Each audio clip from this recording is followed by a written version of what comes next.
Suspend చేయాలి దళితులను కించపరిచిన చక్రపాణిని వెంటనే సస్పెండ్ చేయాలి దళితులను కించపరిచిన కొంచెం వెనక్కి జరగండి సస్పెండ్ చేయాలి దళితుల పెళ్లిని అడ్డుకొని కించపరిచిన చక్రపాణిని వెంటనే సస్పెండ్ చేయాలి అగ్రకుల బ్రాహ్మణీయ భావన కలిగిన చక్రపాణిని వెంటనే వర్ధిల్లాలి భారత రాజ్యాంగం అరెస్ట్ చేయాలి చక్రపాణిని వెంటనే కుల వివక్ష పాటించిన చక్రపాణిని వెంటనే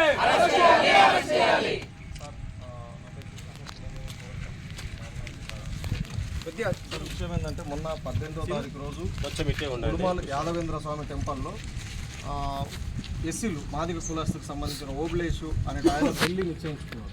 ఆ ఊర్లల్లో ఎన్నో సంవత్సరాల నుంచి అన్ని కులాలు ఆ మఠంలో పెళ్లిళ్ళు జరుగుతాయి. ఆ పెళ్లిళ్ళు జరిపించేది కూడా ఈయన చక్రపాణి. ఇక్కడ ప్రభుత్వంలో ఉద్యోగం చేస్తూ అక్కడ మంత్రాలయంలో కూడా అది గుడి మంత్రాలయానికి సంబంధించింది, అక్కడ కూడా జీతాలు తీసుకుంటూ ఆయన పురోహితం చేస్తున్నాడు. ఆ ఊర్లో మొత్తం ఏ పెళ్లిళ్ళు జరిగినా సాగు జరిగినా ఏది జరిగినా ఆయనే చేస్తున్నాడు. అట్లా చేస్తున్న క్రమంలో ఈ గ్రామానికి సంబంధించిన ఆ పెళ్లి పెద్దలందరూ పోయి అయ్యగారు మాది పెళ్లి ఉందండి మీరు జరిపించాలి అని చెప్పి ఒకరోజు ముందే పోయినారు. పోతే నేను జరిపించను, ఆ గుళ్ళే మీరు పెళ్ళిళ్ళు చేసుకోరాదు, పెళ్ళిళ్ళు చేసుకోవడానికి నిషేధించినాము అని చెప్పి ఆయన వాళ్ళతో మాట్లాడినాడు. వాళ్ళు వాగ్వాదానికి దిగి ఎప్పటి నుంచో ఆడ పెళ్ళిళ్ళు జరుగుతున్నాం, మేము అదే గుళ్ళనే పెళ్లి జరుపుతామంటారని చెప్పి వచ్చినారు. మరుసటి రోజు ఆడికి పోతున్న క్రమంలో కొడుకునికి పంపించి ఆ గుడికి తాళం వేయించారు.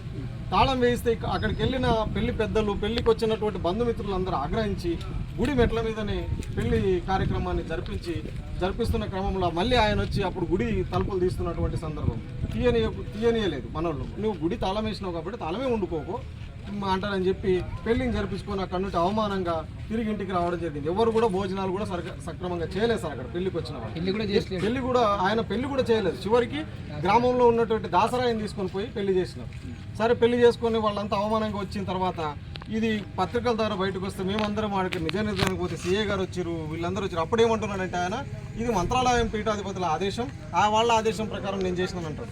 మంత్రాలయం నుంచి ఆ గుడికి సంబంధించినటువంటి సెక్రటరీ శ్రీనివాసరావు గారు వచ్చి మేము ఎటువంటి ఆదేశాలు ఇవ్వలేదు, మాకేం సంబంధం లేదు, మాకు విషయం తెలియదు, మాకేం తెలియదు అంటారని చెప్పి ఆయన బాటంగా చక్రపాణి ముందరిని అందరి సమక్షంలో సీఏ గారు ఉన్నారు, ఎస్ఐ గారు ఉన్నారు, అందరూ ముందర చెప్పడం జరిగింది.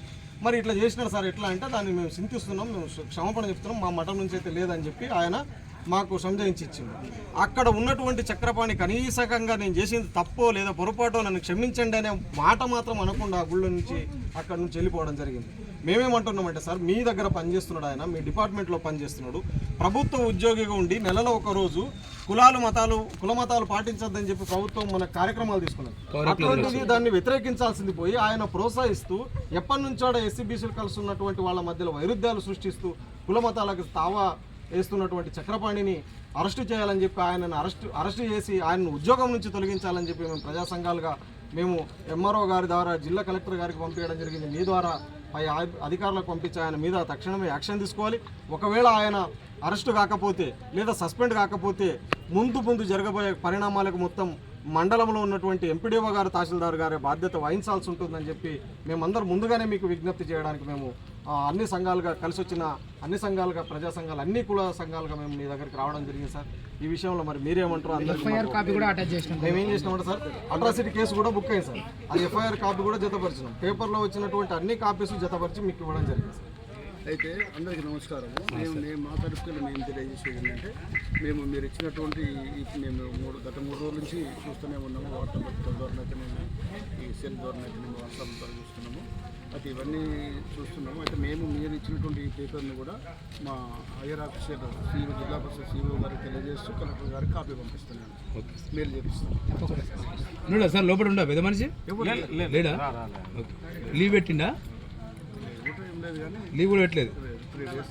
లీవ్ లేకపోతే మాకు ఒక వారం రోజులు అనుకుంటుంది ఏదైనా చేస్తేందుకు, అంటే 3-4 రోజులకి ఏముండదు సార్. అదేదన్నా మరి మెడికల్ పెట్టుకుంటుండో ఏమోనని ఆలోచన చేస్తాము.